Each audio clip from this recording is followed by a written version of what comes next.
Good evening, everyone. June 2021 AEVA monthly meeting. Welcome. A lot of new faces tonight. That's good to see.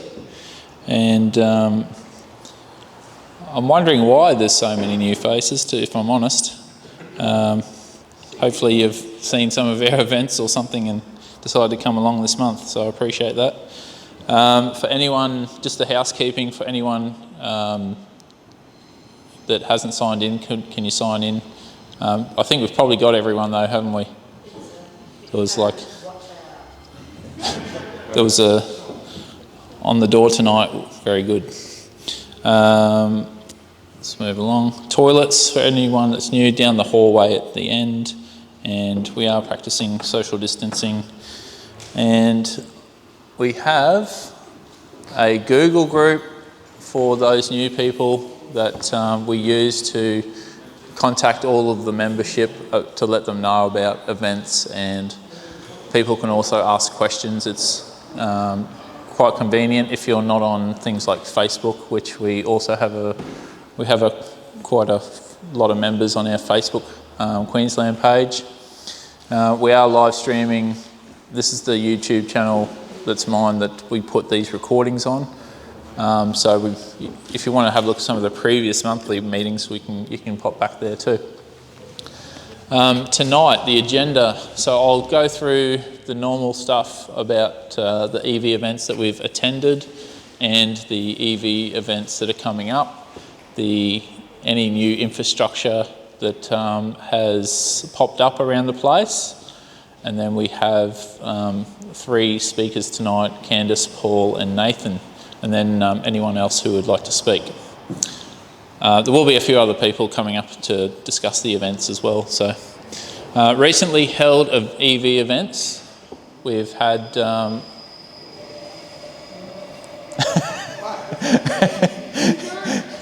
we've had a couple. So, for those new people, each month I hold a separate EV event to the hall meeting where we just get our cars together at a charger or exactly like that basically.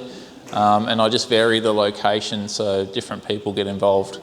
So I think this was about the 6th one, and this was up on the Sunshine Coast at Budrum at the Coles.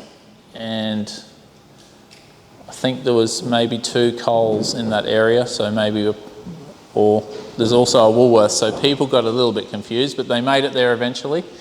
And yeah, we had 9 EVs at this one, so still trying to crack that 23 that we got on the first meeting, and the next meeting in July will be on the 9th, and that will be back at North Lakes, which is where we had the most EVs on the first.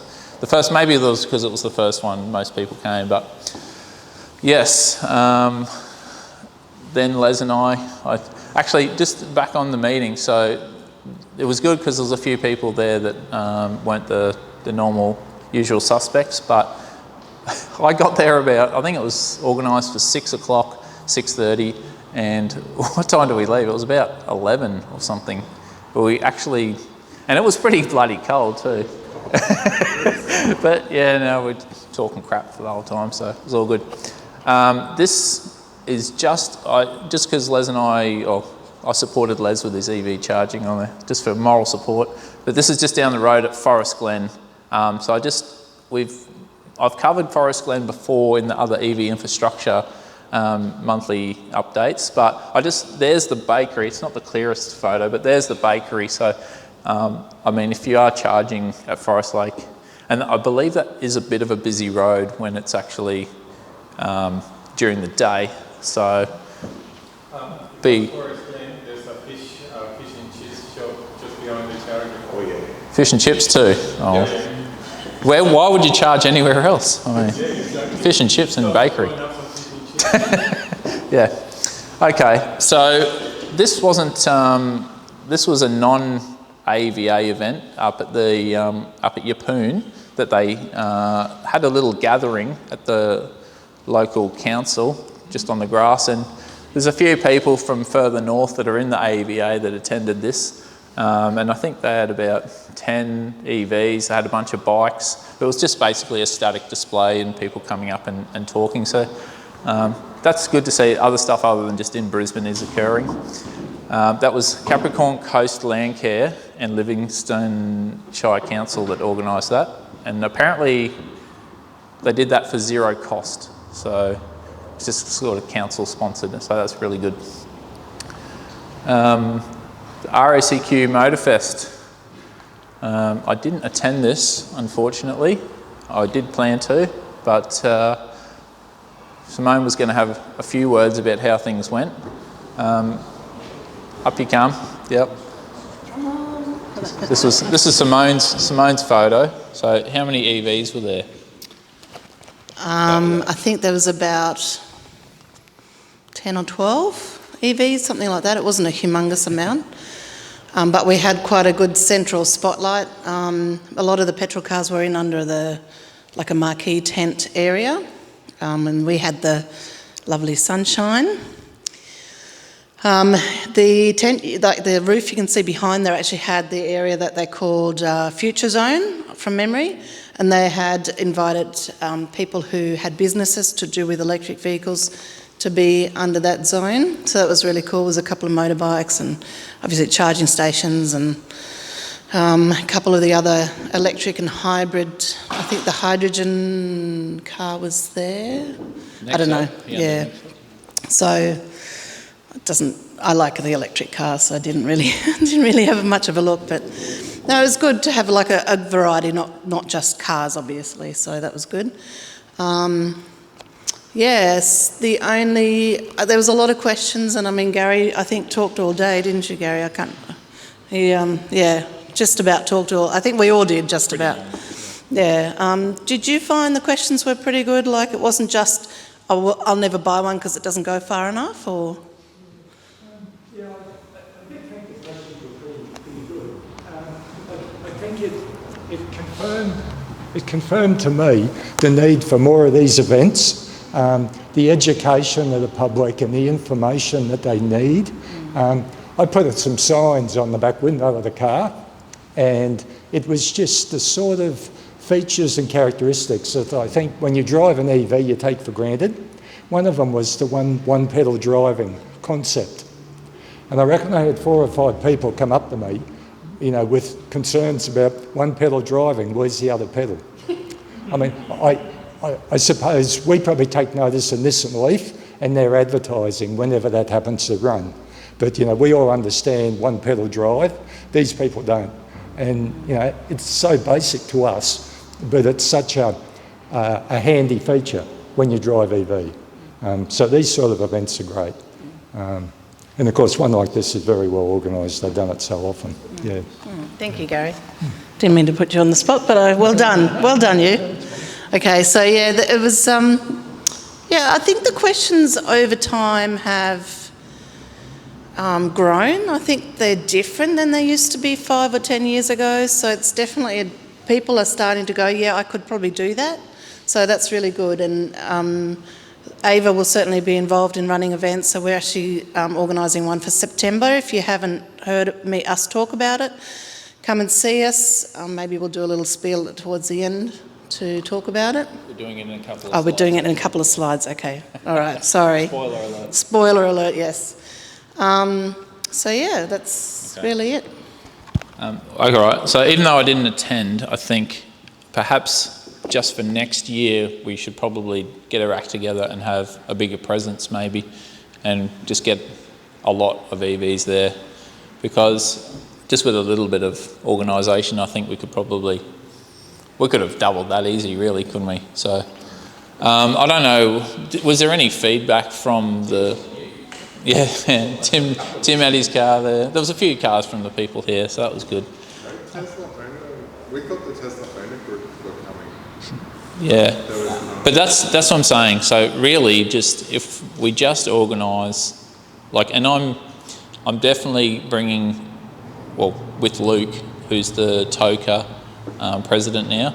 I speak to him reasonably regularly about getting all of those guys to do stuff with us and us with them. So they're actually pretty keen to get right involved with the stuff for September, actually. So what's next? Did you want to say? Yeah, just quickly.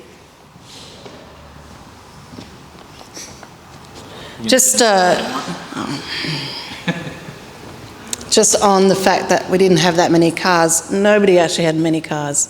It was terribly advertised. Even the Future Zone, because I was talking to James Pooley, who runs Traction EV, he said he didn't even know it existed, and he just registered his car, and they said, well, hey, do you want to be in the Future Zone? He goes, what's that? So while they've had experience organising these events, perhaps it was a new team, I don't know. The whole COVID thing probably, last year cancelling it made a big difference. So it just wasn't as big as it used to be. Next year we'll probably go back to being quite large, so yeah. Well, just with events, we have always in the back of our mind, for this year at least, I would think that what happens if there's an outbreak? That's really, unfortunately, if you're trying to plan an event, what you have to. And so the stuff we're doing in September, we're not just going super big, super hard. We're just going to make sure that we can have something that's fun, well attended, and that, like, if we really, really have to cancel, that, you know, we don't blow all of the budget that we have. And we're actually surprised. I mean, Gary and I have been doing a lot of conversations about it, but we're actually coming in quite well, like quite a low amount for the cost so far, because all the networking that happens at these meetings, and we just invite all the people that are the business members and that type of thing, and they just come along and contribute, and it just makes it a really easy, fun show. So that's what we're aiming for in September. Oh, there's another few EVs. Renault Zoe, Kona. What was it? What's that one? That's the Hilux. The Trev's car? And then T-Rev next door. Yep, okay. All right. Okay, so the future events, so there's the Australian Conservation Fund, ACF, EV Day at Holland Park. It's coming up in, not this weekend, but the following weekend. I'll be doing the, can you just flick forward? Oh, that's, okay, you can't see that. I think we're going to upgrade the projector pretty soon by the look of it, but of course you can all read that. But if you want to, I don't think it's a massive event, is it? And no. I think they actually said they don't want an extreme amount of cars there, so no, they're just going to organise what they're organising, but it's Sunday, June the 27th, basically. Just get involved with it or not? I think this one's more of a, it's going to be on rather than we're all going to attend. So it's just more of a notification, this one. Yep, so we'll do the next casual meet-up at North Lakes. Come if you want. I'll create the Facebook group for that, the Facebook event for that soon, and post it out. The Toka guys, for those that are new, Tesla Owners Club of Australia, but the Queensland version is doing a Toombul to Gympie run, or Gympie region. I don't think the location's a bit of a secret, so yeah. I had to kind of clarify that. So it's in the Gympie region and it's 172 kilometres. So yeah, that would be a bit of fun. I've seen the event location, it looks very nice. So, and just a couple of other ones, future ones. So on Thursday, middle of the week, the 22nd of July, we have Carmageddon, which is at the MTAQ at 8 Mile Plains. I went to that one in 2019 and it was actually good. They had, they even had the Nexo there then, and they had a whole range of EVs and good speakers. So I'm taking the Kona and Jeff's joining me with his Mini there. We're contributing that way. In August, Renew are doing a Toowoomba EV and Bike Expo. So we may, when it gets closer to that, look at organising a bit of a drive out there for that. And as we've already spoken about, the 26th of September, Electric Vehicle Expo at the Cleveland Showgrounds. We're still working on the naming, but Electric Vehicle Expo's roughly what it's going to be. So it's us and Luke. I spoke to Luke last night, and he was very keen to be involved and in the organising of it as well. So Gary and I have been doing it, and we want to just set the framework up for what we think, what we want to do. And Gary was actually going to come up and have a chat. I think if you just jump 2 slides ahead, Les. Okay, so this is the, come on Gary. This is the Cleveland Showgrounds. This is a plaza, which is a very large undercover area. So we were kind of looking to have it in case there were any weather concerns, but there's a large grassy section just here where we're going to have the vehicles. So it was kind of a situation, and there's like some food things there as well if we need. But Gary's going to have a chat because he's been the driver of it mostly, and he's done. Next slide, Les. I don't know if this is going to show that well, but yeah, that's close enough. I suppose I'll give a bit of history on it. First of all, early last year, the committee was looking at a central city location, and of course the world changed, and we all know the history there, COVID, and so the central city location never happened. I suppose we wanted to do something then for Drive Electric Week, end of September. So of course, Drive Electric Week internationally is again end of September, early October.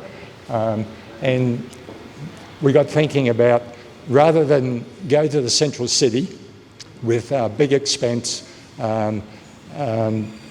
complicated show, a ride event or a drive event possibly, but a ride event around the city doesn't really work out. It's more a case of you sit in the car at the traffic lights or in traffic, you don't get the ride in an EV, you just sit in one. So I sort of thought, why don't we take a smaller show to the people, and they don't have to travel far, they can drive, they can park outside, it's convenient and everything. How about showgrounds? I know I live there, but it's quite a nice showground, and it kind of ticks the boxes as far as I saw, and I think the committee tended to agree. The venue has got that large undercover area, which John mentioned. To give you an idea, dimensions-wise, I do have them in my head. Scale, by the way. I could say each 5 millimetre square equals a metre, but to give you an idea, that's an open plaza area, street frontage there, so street frontage along here, open plaza. It's got some gardens, a bit of metal art, furniture, whatever. 50 metres by 20 metres. No vehicles allowed there, but that would be, say, the entry point for the public entry. Down here, we have a similar sized area, 50 metres by 20 metres across, and that's the undercover area that we noted before. Again, the opportunity to have some cover. The weather will probably, hopefully, be great, but if it's not, there's undercover area for stall holders and whatnot. This area here is that large grassed area, which John mentioned just before, 100 metres by 30 metres deep. We imagine that in that area there, the car display, static car display, something like 30 to 40 cars would fit. A bit of garden business out the front here, a bit of a spoon drain there beside the covered building, but a pretty good area. A couple of gates for entry, gate and gate. Down the back here, what we have there, you're probably wondering, it's not a landing strip, it's an e-bike, e-scooter ride area. That area there is 25 metres by 20 metres, which in itself is probably not really big enough for bikes. So what we've done, we've extended it 20 metres up there. So whichever retailer we settle on there, possibly corporate member of AEVA. That ride area is actually 45 metres by 4 metres at the moment. We could extend it a little if need be. So, you know, a straight run for e-bikes and scooters should work okay. Partly undercover, partly in the open. That there is the balance of the concrete area there, but it's on a bit of a slope. The slope on that area there would probably be about 900 mil, maybe a metre, across that 25 metres. So it's got a bit of a fall to it. That small grassed area, I'd imagine that the e-bike retailer, he could set up his display there and monitor the comings and goings on the test track. Just the food stuff. Sorry? Just the food stuff. Yeah, with the food aspect of it, I mean, further to that thought about smaller rather than bigger. So we're not planning half a dozen food trucks or anything like that. It won't be a mini RNA exhibition food-wise. I've had a high recommendation from an earlier exhibitor for a retro coffee van. It's a retro caravan. The woman chatting to her on the phone, she sounds excellent. So the sort of food that I'd be contemplating would be 2 coffee machines in the van, sweets, light snacks, hot dogs, pies heated up, but it won't be anything like the RNA Brisbane exhibition food. Not as I see it. Yeah. You could approach Lions to run a sausage sizzle or something. Sorry? You could approach Lions to run a sausage sizzle.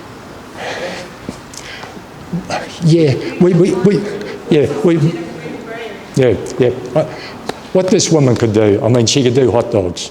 Those food booths, council has half a dozen food booths there that adjoin the covered area, and we did contemplate Lions, Rotary, the football club, something like that. Without going to the drama of a food licence vendor and whatever, those booths are intended only for packaged food and heating up in that area there. They're essentially empty. Lions have got their own food licence. Yeah, we had discussed such things. Like on the other side of this building is like the Touch Association and things like that. So we haven't quite settled on that actual decision about who's going to be. You only have one food truck and one end of a line of 30 people. Yeah.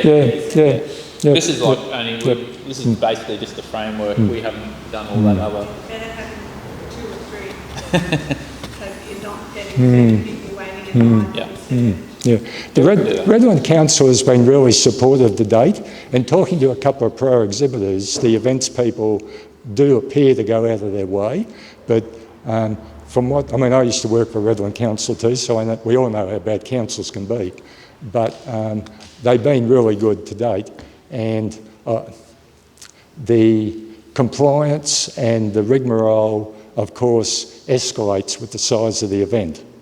This same venue has got a cracker at the end of July, I think it's July, Grease Fest, and they have a heck of a dance show in that covered plaza area with a big marquee on the adjoining football field with the hot rods and the retro cars and everything there. That's a big event. But yeah, size-wise, I understood the thinking was this can be a trial run and goes well, 6 months' time, 3 months' time, you might find we're at Mount Gravatt Showgrounds. We might do Springfield. We haven't actually sent out any invites to anyone yet, so this is just really the framework. Maybe it'll be Redcliffe Showgrounds this time next year, who knows? Yeah. So, yeah. That's about it. Yeah. Just where I think just in this area here, we're going to have the cars where people can test ride. Yeah, council requirements, again, this whole sports area, if you don't know it, it does have internal roads as well, but of course they're strictly speed limited because people are moving around and everything. So that is a access road there off of the main street, and it actually comes out here to the other street frontage. So that's an access road within the showgrounds. That's a grass verge there beside that big paddock. So there's provision there for 6, maybe 8 cars before it does taper off a bit. So the reasoning is, talking to council, our half a dozen ride cars can be angle parked there when they're not in use, because otherwise parking's a problem. But they can have a reserved area. These cars in here are there as a static display, so it's the usual bump in, bump out business. But in front of the area here, in front of the open plaza is a really big passenger pick-up and set down area. So the thinking would be the ride cars come around here. The people that want to go for a ride in an EV can meet the car in the loading zone, go around the block, next to no traffic. It can be a 5 or a 10-minute trip, depending on what sort of blocks you want to incorporate. They come back to the front here, drop off the people, maybe take another ride person around the block. Explain things like one pedal driving, you know, no vibration, smoothness, all those great things that we accept. Yeah. Okay. I think that's a good framework to start with. So, yeah, we'll probably set up a subcommittee and we'll work on bringing this to fruition for September. But it's going along pretty well already, and we haven't even sent out the invites or done any of the nitty-gritty planning. But yeah, so if you're interested in getting on board with this, just let me know. Things like those car movements and whatever, we are going to need marshals. People, pedestrians and vehicles, and trial e-bike rides. So obviously council requirement about marshals. Not to mention bringing your EV to display, which is one of the main things. Okay. Thanks, mate. All good. All right, and thank you for all the work you've done so far, mate. That's really appreciated. I'll mention one other thing too. Down in Redlands, we have a glut of produce at times. There's a box of limes. If any people have got use for limes at home, freeze them, drink for summer, whatever. But yeah, help yourselves, some bags. Cheers. Now I'm done. If I knew you were bringing limes, mate, I would have brought the Coronas. All right.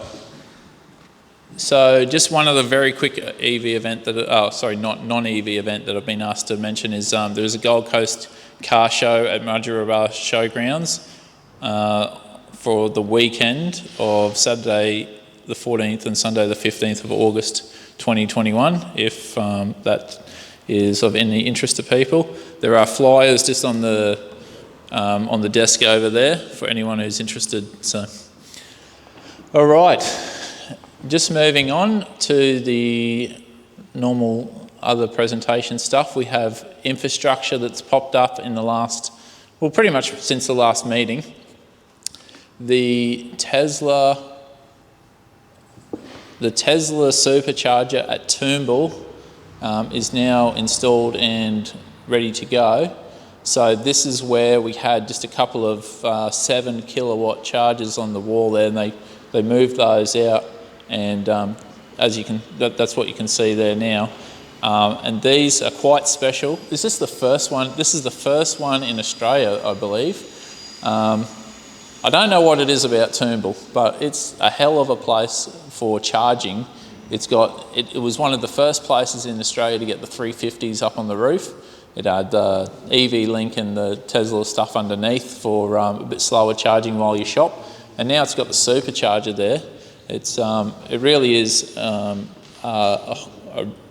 mecca for charging. So I'll be going there when I organise a few EV or Tesla owners to see what these things can put out at the same time. So some people have been charging on them, but is the version 3 stuff not uploaded? It's not out. It's not released yet. So the version 2. The site needs the back-end stuff, does it? Precondition, okay. 150, yep. So I believe the version 3s are up to 250, aren't they? So that'll be good to see. And anything that really helps promote the speed of charging, which is at 250 kilowatts, if your car can manage that, you're pretty much looking realistically at 15 minutes to charge a significant amount of a large battery. I won't quote any numbers, but you'd be looking at something like 300 kilometres roughly in 15 minutes, I would expect, based on other charging and stuff that I've done. So that's at Turnbull. We have at Bundamba, I think last month I showed you a picture of a fence, which is that fence there. But this is EV Networks site, and they've, I think I did mention, I just wanted to show a different aspect of this one, but they've built the transformer up on a pillar because this area was a bit more prone to flooding, so they had to get all that squared away before. And Tim, is that maybe next month or a couple of months away? Hopefully Next month, okay. Well, that'll be a next month's update, hopefully. So, and we had at Coomera, see Jan, there's a IMEV charging on a 350. We've got a new site there, also EV Networks, and they're 350s too, are they? They're 350s.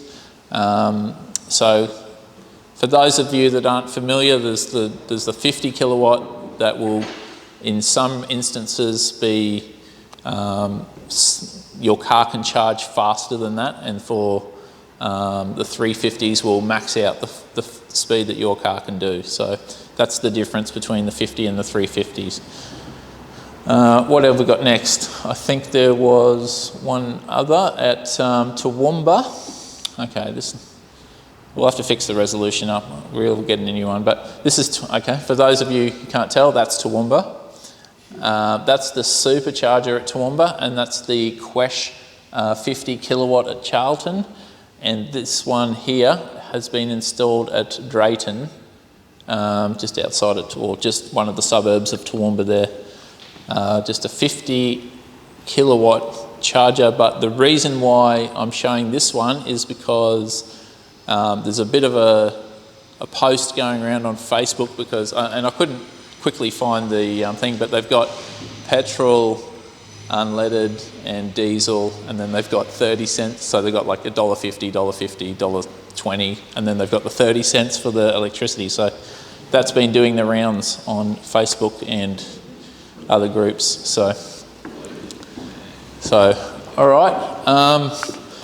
So I think last month I kind of went through each area and maybe just listed all of the different sites just for people's awareness, but on this month I thought what I'll actually do is maybe just summarise. So the Sunshine, because one of the main things about EV adoption is the availability of chargers. Now this is a lot of charging infrastructure, so no one really can complain for southeast corner of Queensland at the moment. Like that's a lot, and you can Les went to the Sunshine Coast and Noosa EV Expo, and he had to charge 2-3 times to get there. And if that's what you got to do, that's what you got to do. And I mean, in coming years, this will just be dotted like regular petrol stations, I would expect. But there's the fuel, the Pacific Fuels one. There's the Bundamba one that I mentioned. Coomera one's just there, and Tesla superchargers in there. So we're actually quite lucky, and yeah, I couldn't quite put that in Toowoomba, the Warwick one, so it's just out there by itself.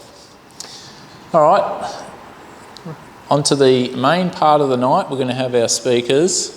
Don't look nervous, it's all good. Candice, you're up first. Canvas is going to have a chat to us about dynamic customer, don't you dare close it before I read this. All right, dynamic customer connection standards for solar PV systems and EV chargers. So I'll just get you to stand roughly here, yeah, and yeah. Les will take care of you. If the mic goes out, I'll just go and press the button. Okay. There we go. All right. As mentioned, my name's Candice. I am from EQ, or in the southern region, Energex, as you would know it as the distributor. A bit of info, I've been there 15 plus years now, and I work in the generation and customer standards team. So we look after basically all new technology getting connected to the grid. Next one, please, Les. All right, so tonight we thought we'd go through with you guys about all you need to know about charging EVs, what standards you need to comply with as you install them, a bit on vehicle to grids and vehicle to buildings, and just what the future holds for the industry at the moment and what we are working on as well. So every connection to the network needs a customer agreement. You can't just go and plug into Energex and get power. You actually do need to let us know what you need, load-wise as well. And so to do that, we have the QECM, which is the Queensland Electricity Connections Manual. Every electrician will have one of these in his pocket and use it quite frequently. So it really outlines and reinforces the fact that EV chargers have to comply with AS3000, which is your wiring rules. It also has to have AS62196, which is your plug compliance. And it goes into detail about what size pieces of equipment you can connect and just what requirements are for vehicle to grid. So the next one. So we actually released a new version of the QECM in July 2020. So it's currently up to version 3.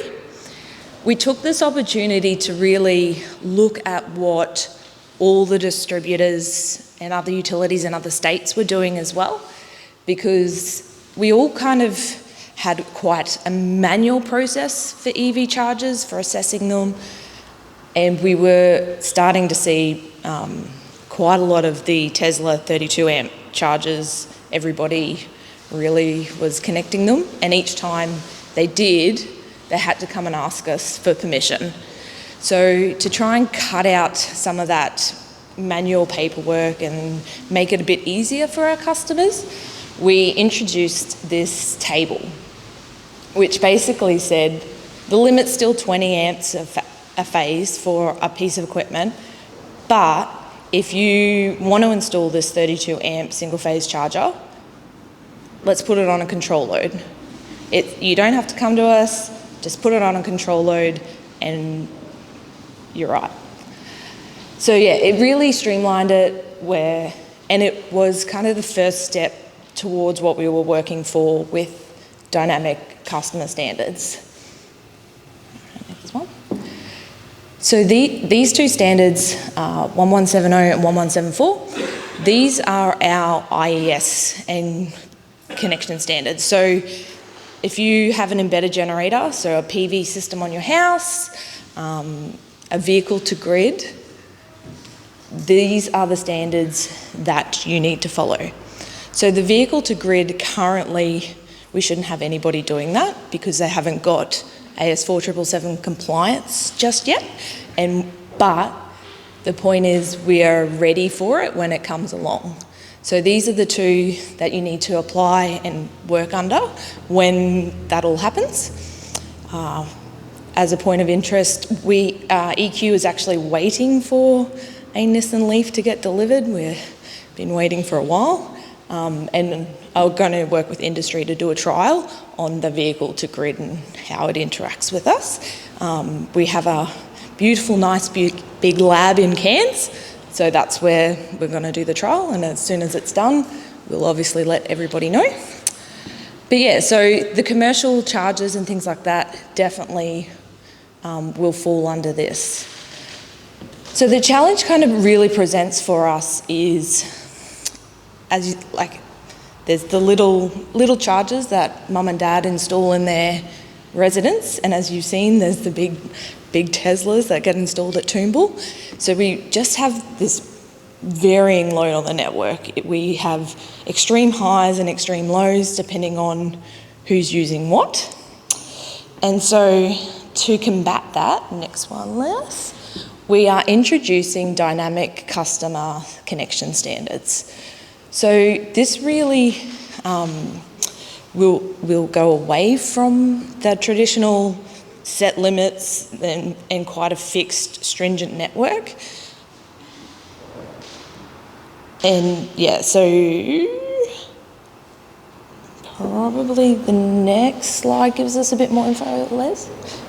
Yeah, so this is the path that we're on. So right now, well, that's really blurry. I'm sure Les will email it out afterwards. So right now we're at a very fixed agreement where everybody can only have a certain limit of inverter capacity and a certain limit of export. Next one. So the dynamic operation is where we're headed. So what this means is we will be monitoring the load and the network and communicating with your device and saying, charge now or back off now, that we've got way too much load and we need you to get off the network, basically. And it'll go through to, it'll go through to then the two-way markets, where we really expect people to then choose dynamic first. That's going to be their first port of call, because it's really their advantage over a fixed agreement. And then we will basically virtually see no fixed agreements by the end. Obviously that's quite a couple of years off just yet until technology catches up. But yeah, so this will be really good when you get to like a home management system, I suppose is probably the best way to put it. Because most EV car owners have a PV on their house as well. They're choosing an environmentally conscious way of living. And then they also have a battery for backup, and their car hopefully will be the battery backup. So yeah, so we'll be having this separate device that's constantly communicating with the network, letting us know what you need, and us letting you know what we need. So yeah, so the real advantages for EVs is that there's just this massive increase in being able to phase balance both for you and your house and your consumption, and for us on the network. We will actually see improved power quality. So if you are a PV owner, you would know when it hits 260 volts, it shuts off in your entire street, and every PV inverter gets told no more export. Whereas with the dynamic customer, we'll be able to say, hold on, everyone, at 259, start ramping your inverter back, rather than turning off completely. So it really is a huge advantage for customers. We see it as a huge advantage for customers, and it's a huge advantage for the network as well, because we won't get such big highs and big lows. All right, next one. So yeah, so we put a draft paper out to industry on dynamic customer standards back in December. There is a link in the presentation, so when Les emails it out, feel free to jump on the website and download it if you like.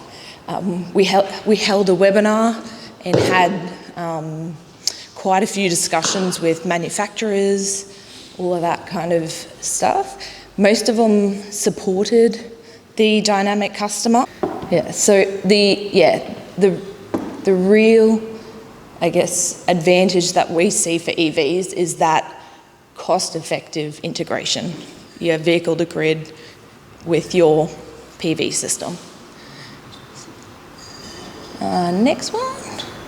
Oh, and that is our contact info. So we are keenly always open to feedback from industry and looking at what's going on and the latest charges and loads and all the new cables that get the 700 kilowatt charges and things like that. So yeah, we're constantly improving our standards, we hope, and trying to get the best for customers. But yeah, so we have at Tech Inquiries email address, so you're welcome to email me at any time and ask a question. I'm happy to answer them. Oh, we've got one already. Oh, it's a bit flash. If there are any questions, we're going to throw it over into the room. That's the purpose. Hi, my name's Nathan. I know the guys, Dean, the team, and that sort of the EV side of the Yes, yep. We're on bits and pieces. The question is around, you said it's cost effective for customers. For us, right, we're all EV drivers, one of these, we're working towards it, EV curious, as they say. How is it cost effective? So, well, what we're trying to do is allow you guys to have a bigger inverter system and a big PV system, if you like. Like right now, most people would know that the fixed limit is a 10 kVA system with a 5 export. Yep. So, a lot of customers have over the years gone and bought their big 8s and 10 PV systems. They now have nowhere to go.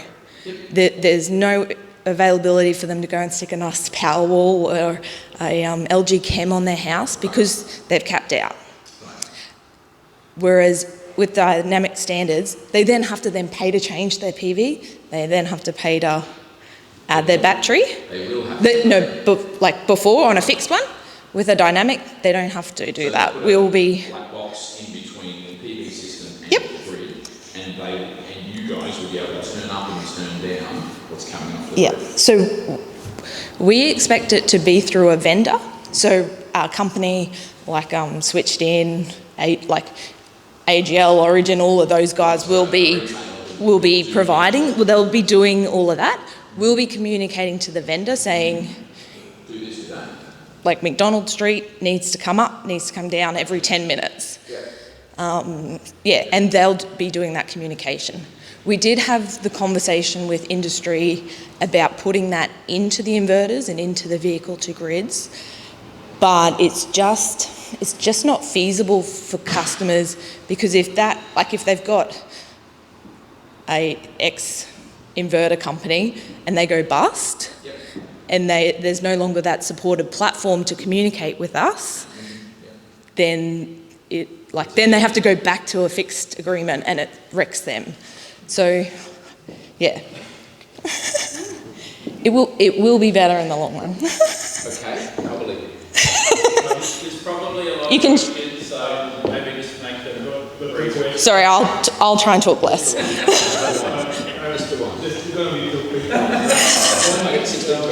Why can't you use the control load when the PV is too high? If the PV is too high, can you suspend the control load on? Because controlled load is actually like a frequency signal, and most PVs are on your primary tariff. They're not on your controlled tariff. Yeah, but what I mean is that the electricity company knows when the voltage is going up. So they would actually build the control load. Yeah, so this is very similar. Instead of doing that, because not every household has a receiver on their property, they can just install this 2030.5 compliant device, and we'll talk to that. So yeah, and that's more reliable. As people with hot water will know, sometimes it doesn't work, the old AFL frequency, and you end up with no hot water and you have to bridge it out, whereas this is 2030.5 is a reliable form of communication. Okay, and the other question Yep. is, wouldn't a vehicle to grid be exactly the same as having a battery backup in there? Yes. It's exactly the same? Yes, correct. It virtually is exactly the same, which is why it has to comply with the same standards. So they don't have AS 4777.2 compliance yet, so that's why no vehicle to grid can work yet. Yeah, I'd like to ask questions. How soon do you think Queensland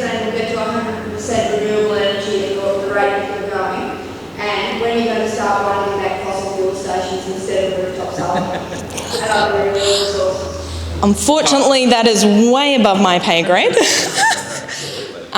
We are 100% committed to working towards more renewables, which is what this new standard is for. But yes, that is Queensland Government's question, not mine, sorry. We've got a question from the screen, and that's, can you ask what tariff they want for the charges over 20 amp, and is it set for charging times supplied? So the control load tariff just depends on your retailer. They'll give you, most of the time, I think it's tariff 20. Some retailers have a special deal for EV chargers, like they, I think Ergon Retail has a special EV charger. But it's not compliant with a tariff, with a controlled load. Time of use is not compliant with controlled load. So control load has to be on for 18 hours of the day. Yep. It's very, very rare that we actually use the control load. Yeah, but the time of use tariffs don't comply. I have one, and it doesn't work with controlled load. So it's either one or the other. I'd have to look into it because, yeah, that side of it is definitely the retailer's side, not the distributor. Okay. Thank you, Candice, for taking such tough questions with no notice. I really appreciate that. I think a lot of us here are probably quite keen to hear more about vehicle to grid, just because it's a bit unknown at the moment, and some of us have large batteries with the opportunity, like compared to what people are installing as home storage, and to whether or not we can allocate 20% of our battery to be charged, pulled and drawn and pulled and drawn. So thank you very much for coming in and taking those tough questions. Will you maybe give us an update at some point when you've done the LEAF research? Because that would be nice to get some information on, because put your hand up if you're interested in vehicle to grid. Yep. I'd be very surprised to find an EV owner that is. Yes. Oh, come on, Nathan. Yes. And the other part is, like, batteries aren't that economic. They're expensive, and you already have a battery in your car. So vehicle to grid makes some sense, but it has to make sense and be worthwhile. So how are we going, Les? Paul, you're up, mate. Setting up a charging network. Smart charge. Exactly. There we go. All yours.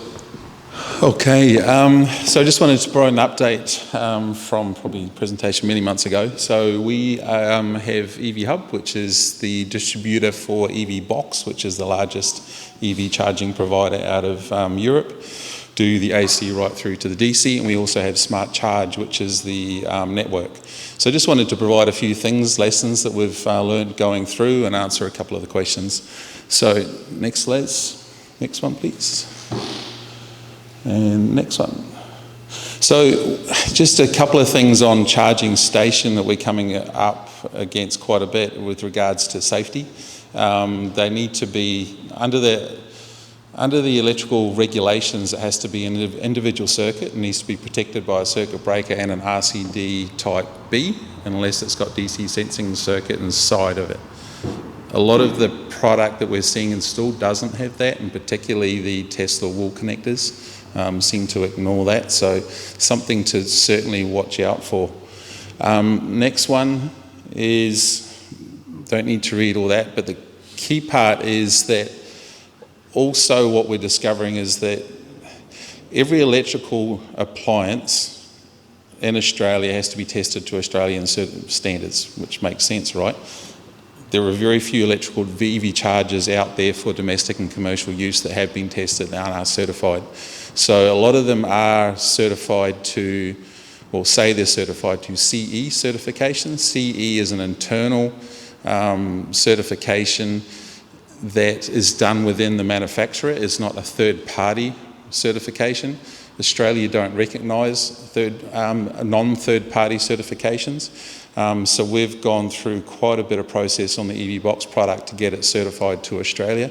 A lot of it comes down to the legacy voltage of Australia. The legacy voltage is according to the SAA, which is the regulatory body that does all the authorisations, or the approvals, is 240 to 415. So a lot of the product has been tested in Europe, even under the CE, to 240, 400 and not 415, which means that a lot of it is actually, again, not compliant. Some of the product, we just go down to the next one. This is the domestic stuff that you're probably seeing, and some of the product that you do have. This does add insurance risk. I'm not wanting to be a scaremonger, but that's the stuff that we're seeing and just need to be wary of. We've raised it with Energy Safe Victoria and all the other regulatory bodies around the safety requirement of EV charging to make sure that it is done properly, and you'll find that a lot of it is not. Happy to chat to anybody in detail about it afterwards and provide some information. So next part is also the embedded network. So one of the things that probably doesn't affect you guys at all, but if you're doing charging and trying to sell electricity to the public or to a third party, you need to be registered as a retailer. You don't need to for EV charging. It fits under a criteria of NDO3 under the AER, which is the energy regulator. But it must have a NIMI or Australian approved meter in it. Again, a lot of the charging that we're seeing doesn't have any of that stuff. So there's a lot of gaps in the market because it's probably, again, catching up from where it started from. So this is causing a couple of issues, again, that we're getting behind. That's the EV charging scaremongering. Now I want to talk about the charging network. So next, please, Les. And then next one. So we've developed our own software. So it is equivalent, very equivalent. We get asked this all the time to charge Fox. It does exactly the same thing. There are a number of other networks out there, as you're all probably well aware of, being EV that's already been mentioned. EVT, there's Alunga, there's Everon, there's and EV Up have got their own as well. And those are the ones that are currently going. So just taking you through some of the things that we're going through to develop this, and in particular answer questions from my mate in the red parka here regarding 8 cent pricing and how you end up getting to your costs of EV charging. So EV charging network, of course, the first layer sits at the hardware. The hardware has to be OCPP compliant, so that's an open charge protocol. So it must be able to communicate to the different chargers. So again, if the network fell over, then it's easy able to just another one step in. So that is criteria. The EOs, which you'll probably see, those are the ones pulled out of Toombul, don't have the OCPP. That's why a lot of them don't have charging on it. They have their own now, but that's not OCPP to other protocols. Then you've got the operating software, which is everything that goes in the back end to make it all work. I've got some screenshots to show you how that works. The driver applications to get the interaction with the charger, set up the account, set up your wallet, to be able to set up your RFID card and all those things. And then, of course, the service and maintenance, and then a 1-800 number 24/7. So skipping on down. So this is the global way of setting up a network, and this sort of just illustrates how it all works and some of the terminology that's used. So the charge station operator is the group or body that looks after site owners. Okay, so that's this could be Toombul and all those guys. So it might have one group, Westfield, that look after them and then have all their different sites under it. The e-roaming provider is the people that do the interaction and make everything work in between and provide the network. So that's available on the different apps and the software that sort of connects it all. And then, of course, the e-mobility provider is the group, if you like, that's taking the money from the charging, from the drivers, or the interaction that they have with the app. So that's usually sort of how it all comes together. The e-roaming sort of also brings in your You know, when you're going to your OCPP2 standards, we're able to do your VIN number, so you're able to talk to the cars and do all those types of things. That's all the back end of Hubject and other things that we sort of pull together to make that work. So flicking on down. So this is Hubject. It's a group mainly driven by European car manufacturers, being BMW and Volkswagen, and a few other Siemens and others in there that are trying to provide a common back end, if you like. So therefore, ChargeFox and Smart Charge are able to sort of have this back end handshake where you can rock up to any station whatsoever. It doesn't matter whose it is. Use whatever you want to do to pay it, and if it happens to be one of theirs, with our card, we do the transaction in the back end so it doesn't interfere with or upset the driver, if you like. So it just makes it all very seamless. Of course, ChargeFox don't want to do that because they have the majority of the network, but that's the way that the networks will start going with regards to sharing that back end side of it. Next one. Different types of charging station. We set it up usually for either public station, those are the ones you'll see on the app, and then you've got the semi-public, or they're the fleet management or councils, those things, so only they can see it if they become part of a subgroup. And then the private ones where you've just got the private individuals that, again, you can only see it because it's recognised to your car or your ID. So next one as well. So again, because of the screen, we're probably not going to see too much of this, but this is when you start diving into the software and just the type of thing that you're able to see from it. So this was our charger in Noosa. So Noosa Blue's got a Tritium RT, 50 kilowatt up there. We took that over about a couple of months ago. It hadn't been working properly for about 18 months because it had CCS1 on it. It had an HMI front panel that was playing up. So we replaced all that, put it onto the network, put a charge on it. It was free up to that point, but free, it didn't work. And now we're getting probably 2 to 3 charges a day. So, and particularly, we've picked up a couple of Uber drivers, which have been great because they turn up every single day and just thrash the thing out of it. So we need more of those. But you can kind of see, or if you could see, you're sort of looking at roughly 30 minutes on average per charge, sort of around 18.2 kilowatt with about a $5 on average. So we're charging, well, I'll get to in a minute how much we charge because it explains a bit more. So if you pop on down.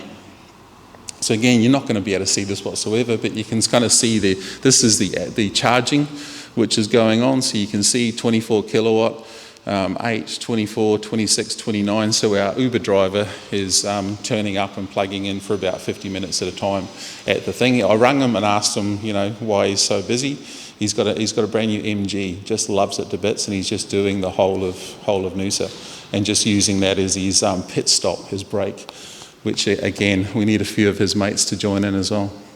Next one. So just the different costs and makeup of a network, in case some of you aren't aware, because I know there have been a couple of comments previously in the past around, you know, 20 cents a kilowatt or 30 cents a kilowatt and why is it so expensive and all that sort of thing.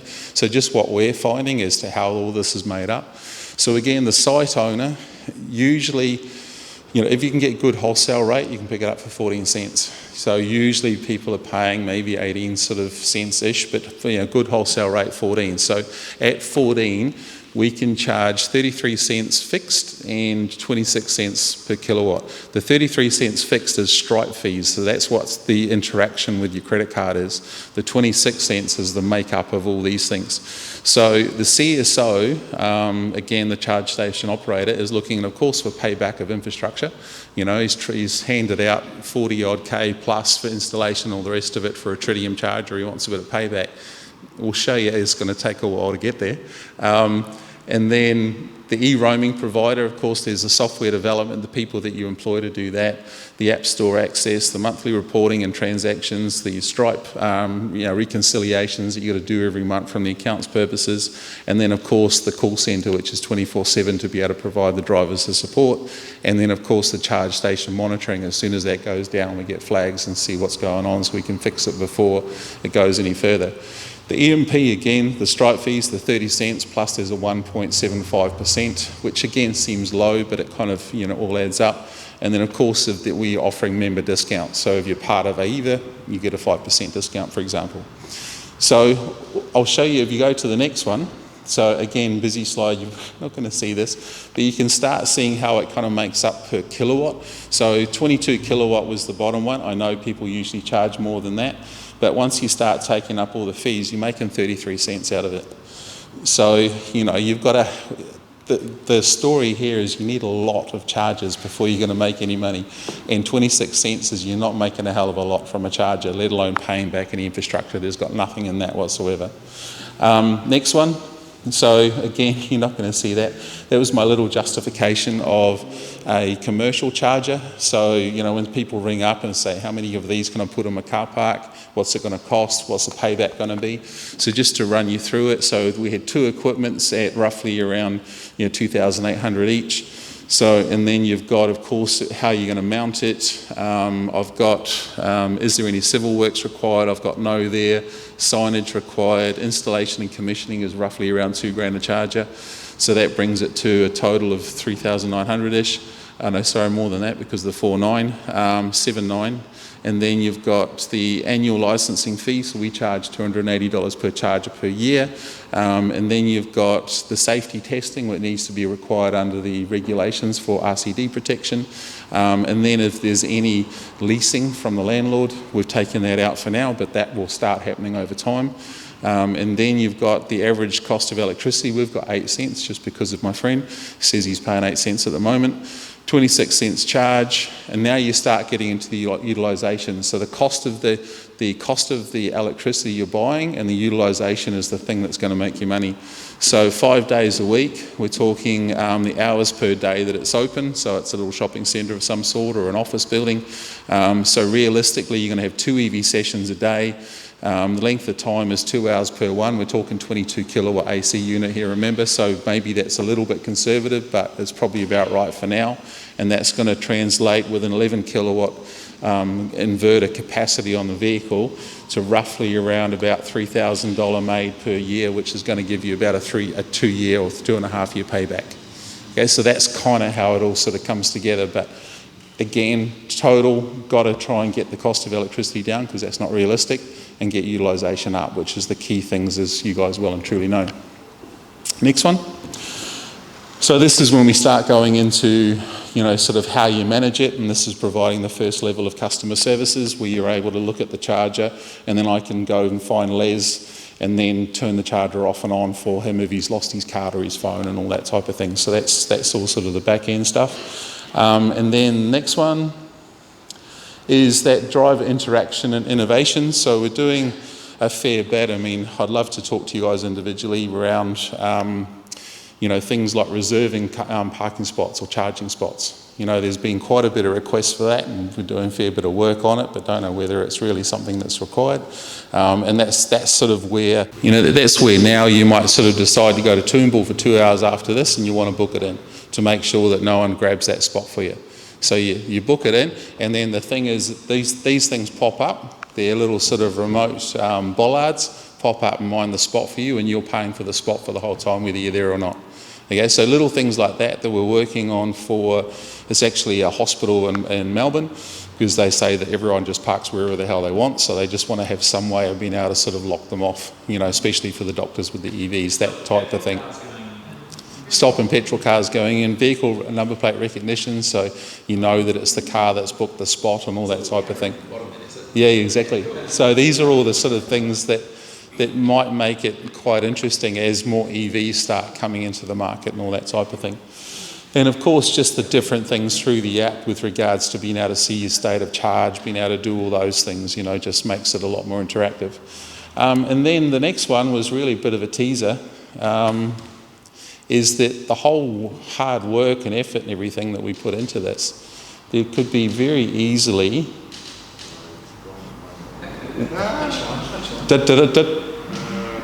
could very easily be white labelled for an AEVA network. So you could have an AEVA network yourself with all that work being done on the back end, where you guys have your own charges and making your own money from the charges. You know, signing people up. At that rate, 30 cents a crack. At whatever rate you want, you can set the rate. So that's just something that I've thrown out there recently to John and Simon. It can be easily done from our end, but whether there's an interest, because it could potentially also be a way of making money for you. But let's see, to be discussed. Well, we're going to have an AEVA charge pretty soon. So, if there are any questions, Paul? It's meant to be thrown up. It's still on. So, David, that was a very interesting talk. I'm fascinated that there's something coming along that makes a ubiquity around charging. There's so many different charge networks. It's wonderful. It's going to be more ubiquitous, a lot easier to take up. I noticed the focus on the economics. A utility is never going to have a large fat margin. The big money I see in this is what you do with your time, your 15 minutes, 30 minutes. And that's where your high margin is, getting more traffic in to have more things. Yeah, definitely. There'll be cinemas. These are where the whole thing adds up and really makes a difference. Yeah. Have you got any sense of that's where the business case lies? Yeah, look, I mean, very much. I mean, there's so much in everything you've just said. Every time we get someone ring every day to sort of say, should I put DC charging in? It's like, how long can you distract your driver for? If you can send him to a fish and chip shop or whatever for an hour or two, then he's okay with an AC. We can start looking at a few of those, which will probably give them a little bit better payback, start bringing some customers to their premises and all the rest of it, and then if it really starts picking up, then we upgrade from that point on. So a few things there, but certainly there's been a lot of businesses and everything just trying to, motels are a classic example. There's a big thing in South Australia at the moment trying to push as many motels as they can to get EVs, so then they can, start advertising the fact that they're EV friendly and ready and all those type of things. So yeah, there's a lot in just what you've said. But everyone's getting their head around. I mean, just Simon before, I presented, we had all the charging stations at RACQ Motorfest. And it was brilliant because, I must have talked to at least 100 people that day and not one of them was negative. Every single person, they weren't EV owners, they were thinking about how am I going to do it and when am I going to do it. So it was really, really good to see. So it's going to happen for sure. Well, we might just have one last question and then... Have you looked at the business case in relation to battery technology going forwards and new batteries are not needing to be charged for an hour or half an hour? For instance, the graphene aluminium batteries that are being designed right here in Brisbane? Yeah, lots of those things are being developed. They're a while off yet, of course.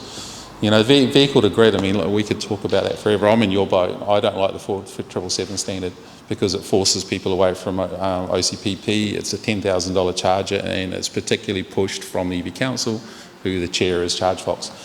That's their agenda, and I don't believe it's best for the industry.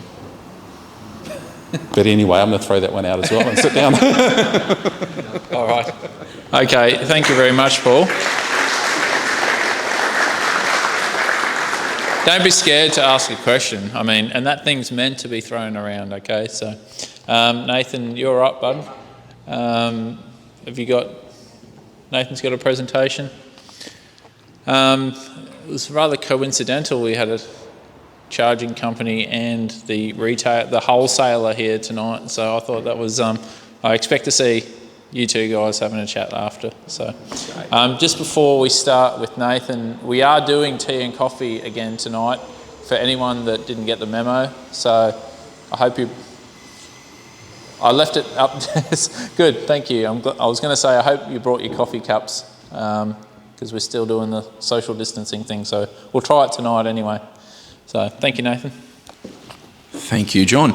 And yeah, what an awesome gig tonight.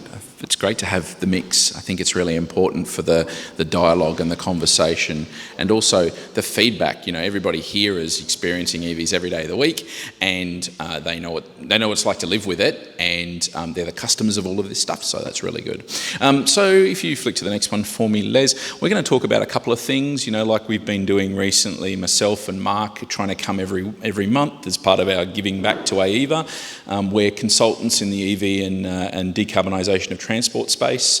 We do lots and lots of work on lots of different bits and pieces, and we like to bring some of the insight that we pick up as we're doing our work for state, federal and local governments, amongst other agencies, to keep you abreast of what's going on. So tonight I'm going to touch on where are all the EVs, particularly here in Queensland. I've been doing a bit of work recently on that. So EV registrations by geography, and also having a look at the volume of EVs that has been coming into our world, which is exciting. Going to talk a little bit about a bunch of what could be considered affordable EVs that we might actually see over the course of the next 12 months. So we're going to do a few models, and then have a look quickly at New Zealand's new incentive, which is pretty exciting, and then talk about the little blue triangle. Not a fan. Anyway, carrying on. Let's go to the first slide if we can. So we're going to walk through some stuff here. A bunch of numbers. Hopefully they're big enough and clear enough to read. As of Christmas last year, there were 20,000 EVs on the road registered in Australia. Not a bad milestone, pretty good. And you'll notice there that's nearly 50-50 Tesla to all other brands at that point in time. And if we flick to the next one, you'll notice in Queensland we have a bit of a higher proportion than nationally, and Tesla's over other brands. But from an EV point of view, we only have about 19% of the vehicles in Queensland. Sorry, 19% of the EVs in the whole country are in Queensland, but we actually have 21% of all of the vehicles in Queensland. So we're a little bit behind the curve from a national penetration. Now, you may have heard, if you follow the socials and listen to the bits and pieces that are going on, that so far this year, Tesla has imported into Australia 5,000 EVs, mostly, or basically all Model 3s, which means that, on that Christmas time last year to now, they've put 50% more vehicles on the road than they had. So that's a big jump. I looked around for some detail, if we go for the next one, for what about the next column, all the other brands. And as of April, a driven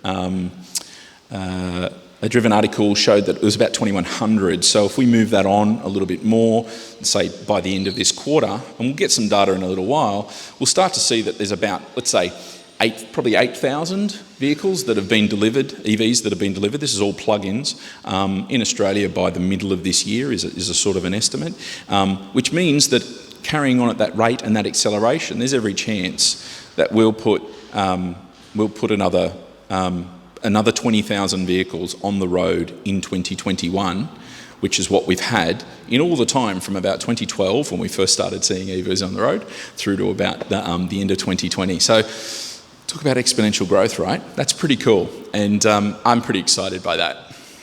As we go to the next slide, we're going to ask ourselves, where are all the EVs? So I've been doing a piece of work on same sort of data set, end of 2020 data, and this is split by postcode and then pulled together. And bit difficult to see on the slide, but where are all the EVs? There are clusters in Cairns, Townsville, Toowoomba, and clearly down here in coastal SEQ.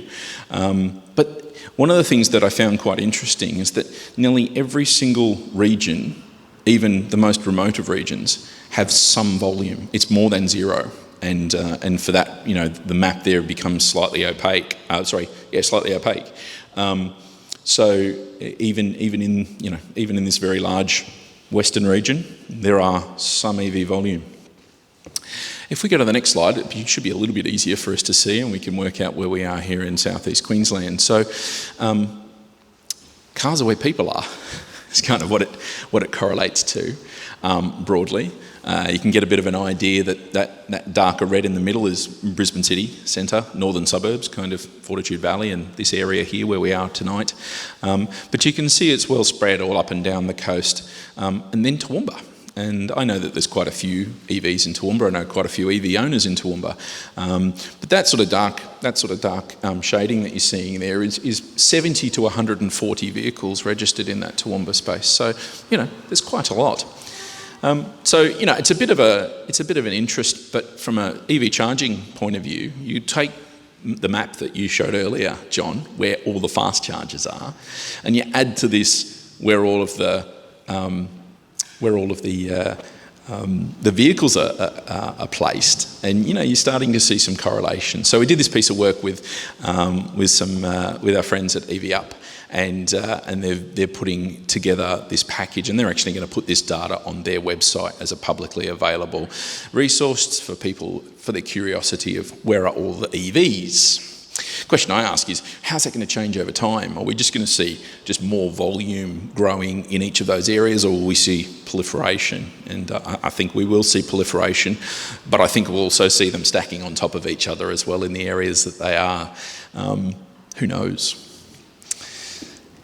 Has anybody got any questions on that bit? Yeah, what are those region lines you've got there? What are So they're known as SA3 lines. They're a Australian Bureau of Statistics area that are generally aligned with an even amount of population. So they're balanced periodically, probably every 10 years, and they're broadly a chunk of area that represents a combination of geographic and population. Bit on Moreton Island. So I'm pretty sure that Moreton Island is included in the Redlands. Is included in the Redlands space. So that's you, Greg, and almost me as well. I think I'm the next one up. But yeah, there's a little bit of overlap there. But yeah, it's the SA3 areas. We'll go on to the next one. So thought we'd do a little bit of a deep dive into the new models. Now, Australia doesn't get all the models, much to my displeasure, but we are starting to get some models that are being seen around the world. Some of the main brands are starting to finally bring their vehicles here, like the Kia e-Niro. It's only 3 years late, but we've got it, so that's exciting. So I've sort of dived down into a couple of key brands here. Now, I wanted to sort of go for those vehicles that are basically affordable.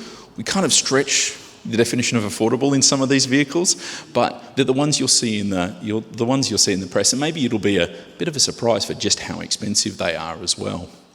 So we're going to start off with Kia, if you wouldn't mind. Just have a look at a couple of cars and some very high-level specs here. We don't have to get full specky and spotty on it, but I think there's a few things that come out for me. Kia's just launched the e-Niro, literally in the last couple of weeks. It's been very, very popular overseas, particularly in the likes of Europe, UK, and so on. It's basically a Kona with a Kia body on it. It's got a bit more space in it. It's got a little bit more boot space and so on, slightly larger. But basically it's the same money. So we're talking about $66,000 on road. It's got a very similar sort of range to that of a Kona, and they've also here in Australia decided to bring both a hybrid and a plug-in hybrid version of the same vehicle, for which they basically don't sell in the likes of Europe. So it's interesting that they're bringing the whole suite of them to here, to Australia, like they have done with the Ioniq. And you can get one now, which is exciting because, you know, we don't often get new models coming to our shores. Now, something that's pretty exciting for those who are chasing all the media, Hyundai's brought out the Ioniq 5, and I'll talk about that in a moment. But its little brother, or its brother, the EV6, is arguably much prettier and pretty muscly. So there is the expectation that this vehicle is going to come out and be available here in Australia 2022. You can go to the website and talk about your interest now. And it's got a reasonably large battery. And look, my estimates for pricing are based on some stuff that's in the media and also a bit of sense checking as to what the prices are likely to be overseas as well as what they are here. So there'll be a lot of estimates throughout this because they haven't launched their pricing yet, but I expect that vehicle to probably be in the 70s. It's a fairly large battery, lots of kit, lots of range, and so it's likely to be, you know, a little bit more expensive. We have a look at the Mercs. So it's kind of flown under the radar. Has anybody been eyeing up the EQA? Because it's available today. There's actually vehicles available from Mercedes-Benz right now. So for your $85,000 or thereabouts. Goes up to about 95 when you start doing options, because in Mercedes and Beamers, unless you want steel wheels and no radio, it's going to be the base price.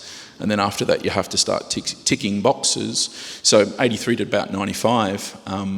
You've got a fairly reasonable battery size and fairly reasonable range. But there's a lot of, for those who are battery interested, I've sort of shown that there's a lot of battery in reserve. 15 kilowatts, so it's quite a lot, or 14 kilowatts. So that's an interesting strategy. And both of these two vehicles are based on the same platform. They both only charge at 100 kilowatts, which is also a little bit slower than most vehicles that you might know about. And the EQB, which is a bigger car, it's based on the B class, or the GLB, which is their sort of SUV, nearly 100k. So is what we're expecting it to be. So maybe not as affordable as one might expect. That vehicle's, the EQB, is expected in somewhere in the middle of 2022. We'll move on to BMW. Arguably the ugliest cars on the market. That's only my opinion. Beauty is in the eye of the beholder. And so, interestingly, you can go out and order the new iX. It's only really just been released in the last little while, but what is, to their credit, BMW are offering that vehicle here in Australia at the same time that they're offering it in Europe and the US. So that's pretty rare, and it's kind of nice. So ticks for that. But it's a full-size SUV. It's sort of something like an X5 Plus or an X6 sized SUV. It's pretty big, and so therefore the price tag comes with it. Interestingly, a reasonable charging speed at 150, but probably a little bit of a smaller battery at the entry level. There is a much more expensive version with a 110 kilowatt hour battery, and that's well up into the 200s and beyond. So an expensive car. And I don't really like talking about super expensive cars in front of you guys, because we can all lust and dream, but we can all do that on the internet at home. Much more interested in talking about cars we could potentially afford. Interestingly, the i4 is basically is supposed to be the competitor to a Model 3. It's that kind of size, that kind of shape, maybe a little bit longer, but not a lot. A bit bigger battery, even of the long range variant. So in the 80s. And about the same price as a long-range Model 3. So, that's going to be a really interesting comparator from a mainstream brand that people are sometimes just torn to. They're just glued to a brand, and so it'll be good to see BMW bringing that out in the middle or the early part of next year. And then let's have a look at Hyundai.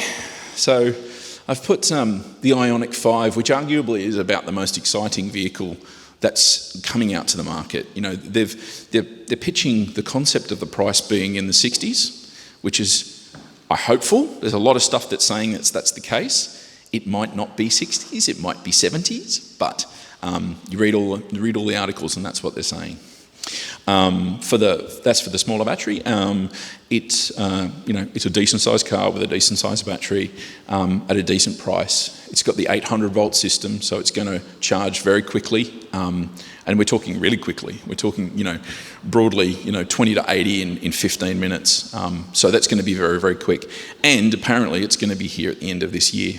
So if you're in the market for that sort of ballpark car and you're thinking about buying something in the next 6 months, you really should be looking at it, because I think it's going to be a real positive opportunity for people here in Australia.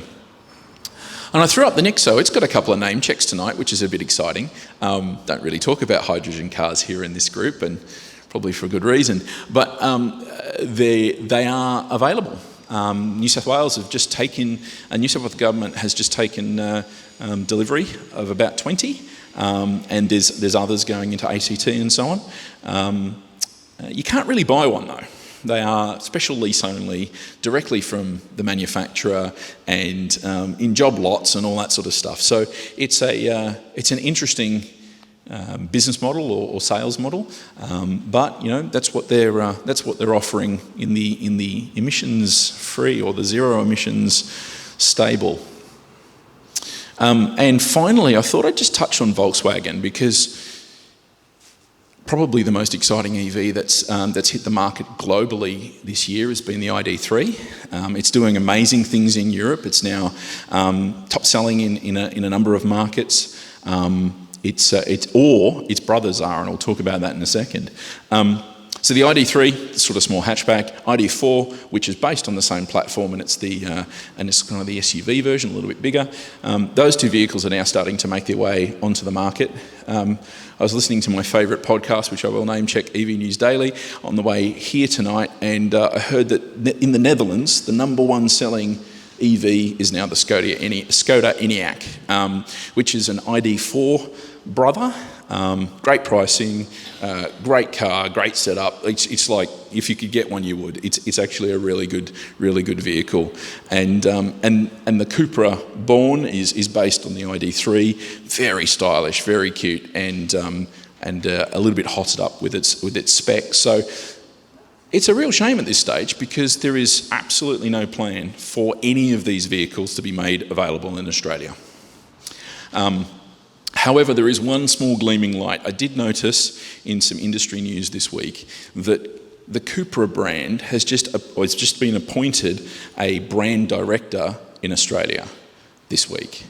So why would you have a brand director for a brand that doesn't exist in this country appointed in Australia? So I'm hopeful that we might get the Cupra Born, because I think it's a great little car.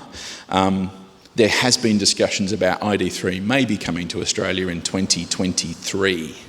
So by then it will be, they will have made 1 million of them for Europe. So we're probably not going to see those VW Group vehicles here for a good long time.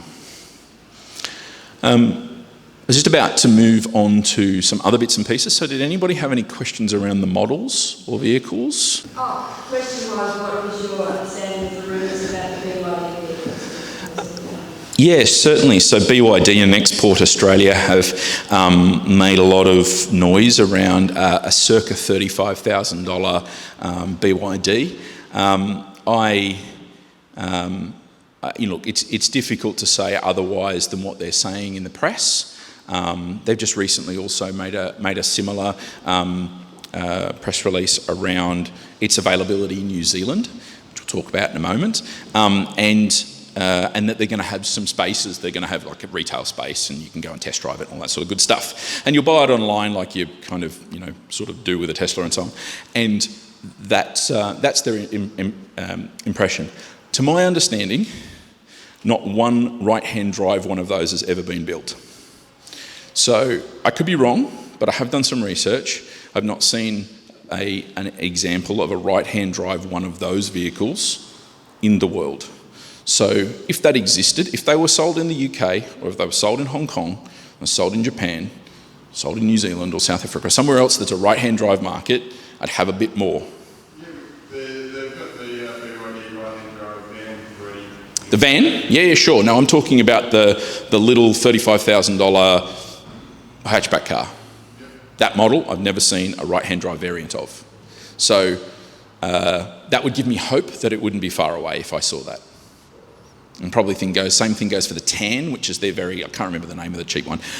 The Tan is the very, the kind of Model S almost sized car. It's a very large car. Again, I've not seen a right-hand drive version of that in any form. So that would be the first marker for me thinking that we could get a car here in Australia sometime soon. Any other model questions? Volvo. Yeah, sure. The question was around Volvo. I didn't put Volvo up here because most of the Volvos are expensive. They're plug-in hybrids. I probably wouldn't waste my breath too much on plug-in hybrids generally. And we aren't necessarily getting things like the XC40 Recharge BEV. That's not really something that we're getting hold of at the moment. I'd love to see more of that. I haven't included Polestar. There is the potential that Polestar will be coming here, but there's no firm information on that, and that would probably be a good 90k car as well. Renault? You mean the manufacturer that took the only EV that they had on the market away? Yes, the Renault Zoe is no longer available in Australia, and it was only about 8 months ago, which was a deep shame.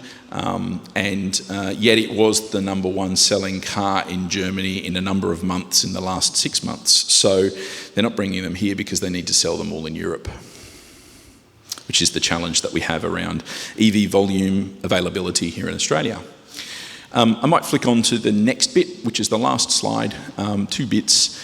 You may have heard in the news that New Zealand in this last week or so has launched its new fee-bait. It's basically its incentive package for EVs.